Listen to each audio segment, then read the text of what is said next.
Hello, Warrior fans. Oh man, this is tough to be back here today. The last couple games in a row, it's been tough. And as I always say, of course, I'm just an ordinary man, and I always say I'm an extraordinary fan, but right now I am a disgruntled fan. Now, if I step back and just have perspective like a reasonable person would, and since I've been a fan since the 70s, I've seen seasons much worse than what we're looking at. But if I'm living in the moment right now, over the last two games, this has been painful to try to understand and just try to rationalize my way into optimism. The Warriors, if they're lucky, they will maintain that 10 spot. All of these episodes and posts have all been about, reaching the next spot. Heck, at this point, the Warriors, seriously, they are in a battle for the 10th spot. Again, I don't want to lose my mind. Warriors play hard. You could see that they're playing hard. They just, for whatever reason, the last couple games they just don't have it. Right, the last 10 games they're 6-4. Spurs are 6-4. But it's a little bit different for the Spurs than it is for the Warriors.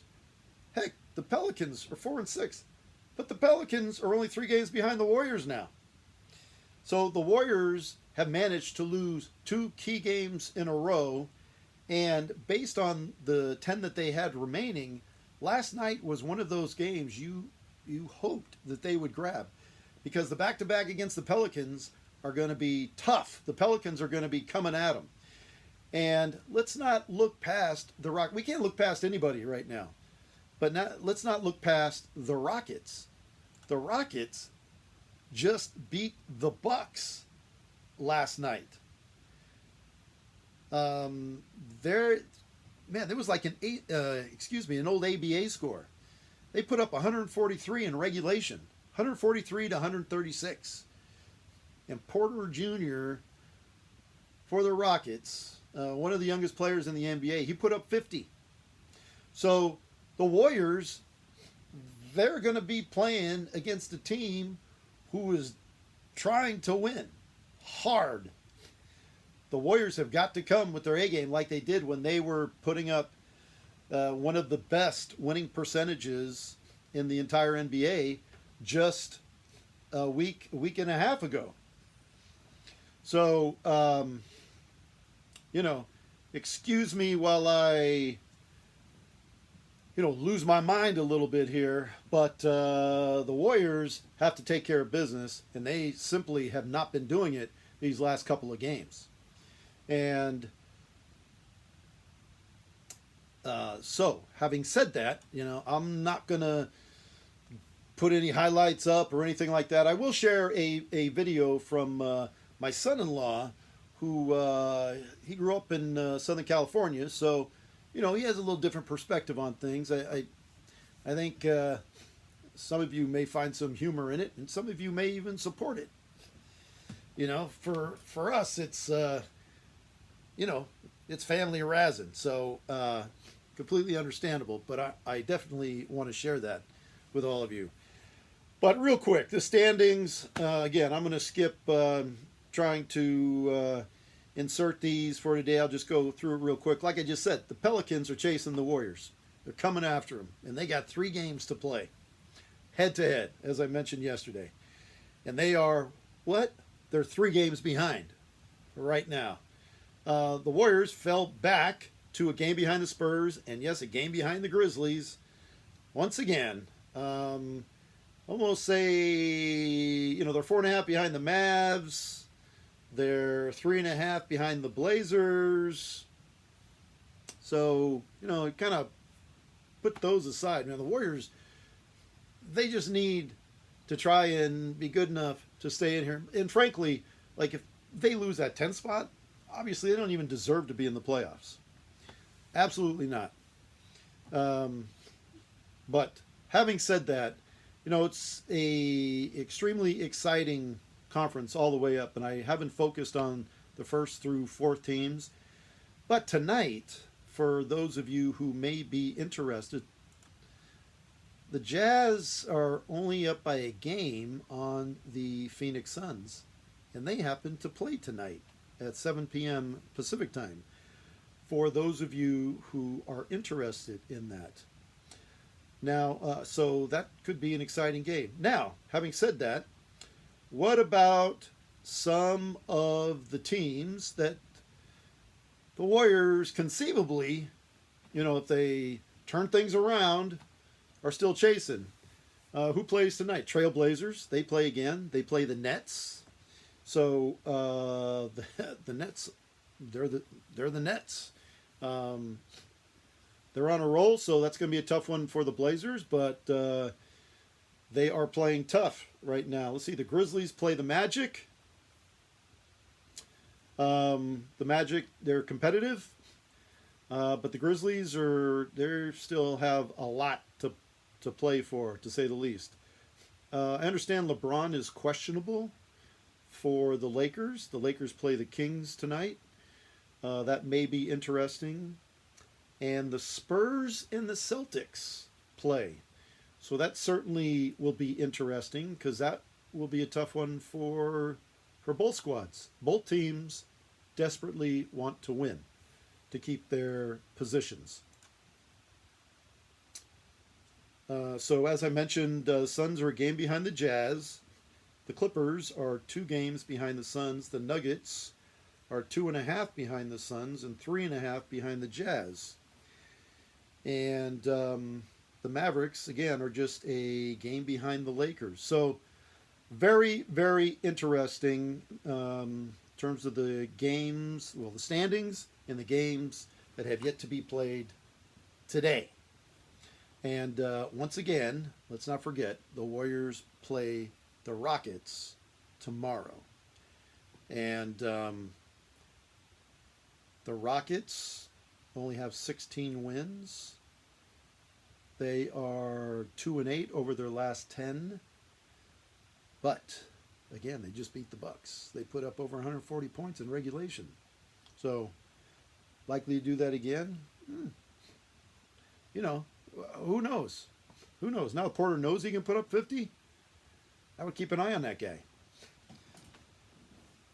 All right, I said I was going to share a little video clip from my son-in-law who graciously sent this over to, I'm not sure, was he trying to razz me? Trying to razz his father-in-law? Potentially. So there could be payback. But I felt you may enjoy it. So please take a look at this. Lakers are in. So that was brief. That was quick. And yes, for us Warrior fans, especially growing up in Northern California, can't stand the Southern California teams and vice versa. Boy, that's a little aggravating, huh? So, of course, he's just razzing because he knows, like, we've been at this, like, oh man, let's come on, we may reach the 6th spot. Let's go. He's like, keep trying, guys. Lakers are in. You guys trying for a playing game. Lakers are in. If I didn't love him so much, huh? Anyway, we have to have fun with this. Again, this is just a game. At the end of the day, as much fun as it is, and I should say as aggravating as it can be, and as frustrating as it can be, and as serious as we take it at times, we can never let it blow our minds because something's not going right in a game or in the season. Yes, it could be very disappointing, but we got to move on. So, now, him having said that, I have rethought during my production here, and I am going to insert some comments from Coach Kerr, who always provides great insight and wisdom, and obviously he knows better than anybody, what the team was feeling and what have you. And then also there will be comments again from Juan Toscano Anderson, and then subsequent to that, I have post game comments from Mr. Curry as well. So, and NBC Sports always does a fantastic job with the post game, so makes it available to everybody. So it is most helpful, and it maybe brings us back to reality when we understand where the players and where the coach is coming from. And again, as you'll hear from Coach Kerr, what he saw as a major problem, and what many of us saw as well. But he can pinpoint it for us. So, having said that, please take a listen to Coach Kerr, and then JTA, and then again Steph Curry. Here they come. Thank you.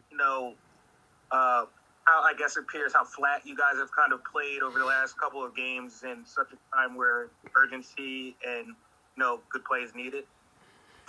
I didn't think we were flat tonight. I thought we came out pretty strong and got off to a good start. But what killed us was the rebounding. We obviously we have a size disadvantage, but that doesn't account for the 16 offensive boards they had. I thought at least 7 or 8 times we didn't box out. Somebody came in from the weak side. We didn't hit them, and they got an extra possession out of it. And when that happens, it's almost impossible to win. They got 9 more field goal attempts, and 8 more free throws. So basically about 13 extra possessions, coming from mostly the rebounding differential. And you can't win that way. So not disappointed in the effort, but I'm disappointed in the lack of attention to detail in terms of rebounding the ball. Does that signal to you a tired team? No. It signals to me a modern team. This isn't the modern NBA. Guys don't box out. It's just the way it is. Every night on League Pass, I see the same thing. Players let guys come in from the weak side, and they think I'll just get the rebound. It's a disease that's rampant in the NBA. Problem is, if you're a really small team like us, then it's going to hurt you more than it'll help other teams. Than it will hurt other teams. Does this game feel like it comes with extra baggage because it happened in the shadow of the Mavs game? I don't even know what that means, Kara. I'm saying a game like this after a blowout loss to the Mavs, if this would have been an ordinary, like you win some, you lose some game, maybe at a different part in the regular season, but does it feel like it's kind of a culmination of things? No, you know what? I thought we came out ready to play. I thought we got beat by a team that is hot right now, that's playing at a really high level, that did more good things than we did, particularly in terms of extra possessions, getting loose balls, getting rebounds. I thought they played better than we did, frankly. But I thought we were focused. We weren't good enough tonight. Is it easier to take when the three-point shooting is coming from guys that you kind of don't mind having them shoot those shots? No. I mean, you weren't hurt by their big scores for the most part. It was the other guys. Yeah, I mean, Rubio getting 26 obviously is a surprise. He's not that kind of scorer, but he's obviously capable, and he had a great game tonight. So I give him really a lot of credit. 6 assists, no turnovers. His defense was great. So Rubio had a hell of a game, and then Edwards really kind of took over the fourth. So more than anything, I give them credit. But I told our team if we boxed out, we very easily could have won that game, and we didn't box out. you just touched on, the other guys on Minnesota getting going. You mentioned offensive rebounding, and before the game, you said this needed to be the best defensive game of the season. How would you grade the defense tonight? Other than the not boxing out, I thought we played pretty well defensively. We held them to 46% shooting. I thought we forced some difficult shots, but part of defense is finishing the possession with a rebound or with a loose ball. So we did not do that, and so it was not a great defensive night. What was it that just made it so you guys weren't boxing out? I don't think there's any mathematical solution or anything. I just think they just wanted it more than us.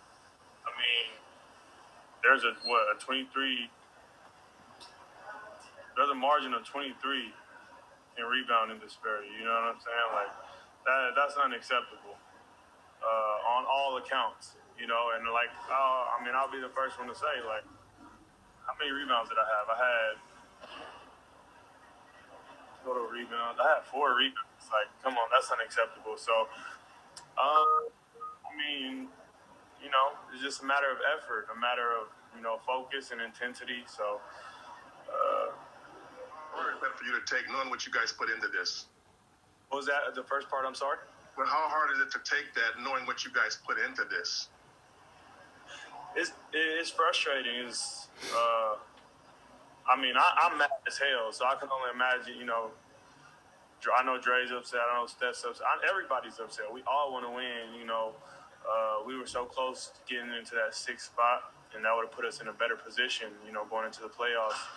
And so now, it seems like everything's going to be an uphill battle. And,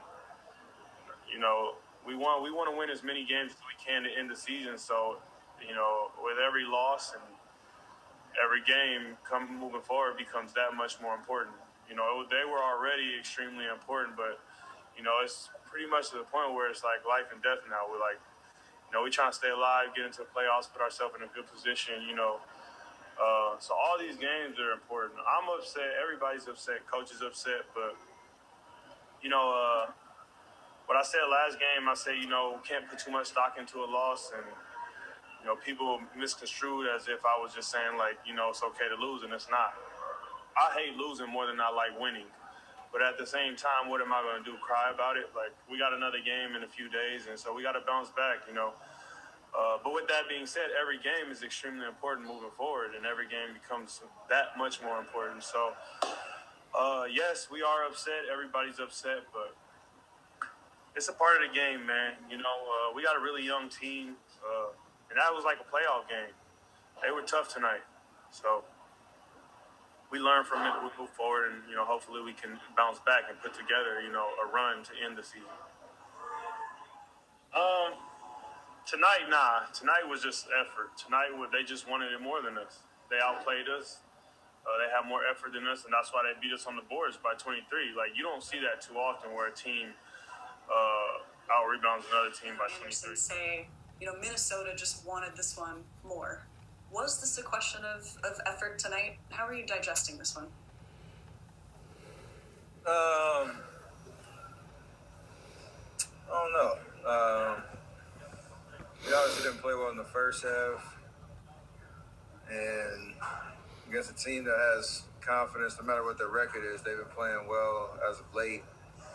You give a team life, it's hard to win, and you can chalk it up to whatever. I don't know if effort or focus or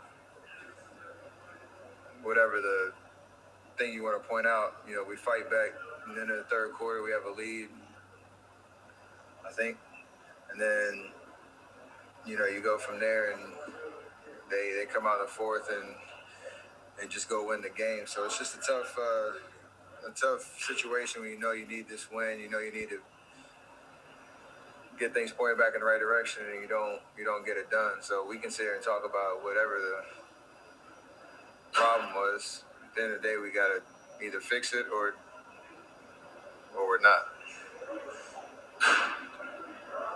Does this, I mean, you guys have been playing obviously really small, and then your rotation's pretty thin right now with a lot of guys out. Does it feel like a tired team right now? No, I mean, it's a tough way to play. Like, I know there's, when you're giving up size, especially rebounding, you have to be. There's nothing you can take for granted. It is every possession having to be physical and give the extra effort. But besides the Dallas game, we've been playing solid. So tonight was a tough one for everything I just said, but legs or fatigue or whatnot can't be an issue. What are you noticing about what defenses are throwing at you lately? And do you feel like it's gotten more physical as far as, let's see what we can get away with? It's always been like that.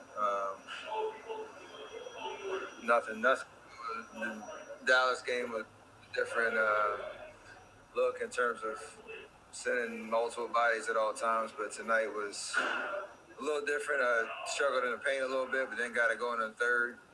And like I said, we did enough to get back in the game, and then we just, Anthony came out beginning of the fourth and gave them enough of a cushion that we were chasing again. And defensively, whatever the issues were, we have to shore them up to be able to play for 48 minutes. Okay, well, there you are. We heard from them, and I tell you what. See, as a fan, sometimes we can get overly excited about a loss, even though I'm not saying the last two games were not crucial in an attempt to climb the ladder in the playoff standings, nor keep the separation between the Warriors and the Pelicans. I mean, they mentioned it themselves. They were trying to reach the sixth spot and what have you. But regardless, sometimes we get overly excited. Sometimes we can be irrational. And it does help to listen to a coach who is very insightful and, of course, looks at the data. In my industry for years, and today, in almost every line of work, when there's an issue or when you're trying to validate something, you look at the data, you do the analysis, and then based on that, you figure out how do we fix the problem. Well, coach, because it is a game, they already could see, and he could very easily see that, hey, this is a matter of boxing out. That's why they lost the game. Too many offensive boards by the Timberwolves. And these guys recognize it. You heard JTA speak to that. And we got to listen to Steph. So, maybe this brings the temperature down a little bit from frustration level. And let's try and turn around as Warrior fans and try to get some level of optimism again. Let's see what happens against the Rockets tomorrow, and definitely have my fingers crossed going forward. It will be interesting, to say the least. That's going to do it for me today. Once again, I want to say thank you for joining DUBS Playoff Watch. And let's hope for more positive things going forward. All right, everybody stay healthy out there. And go Warriors.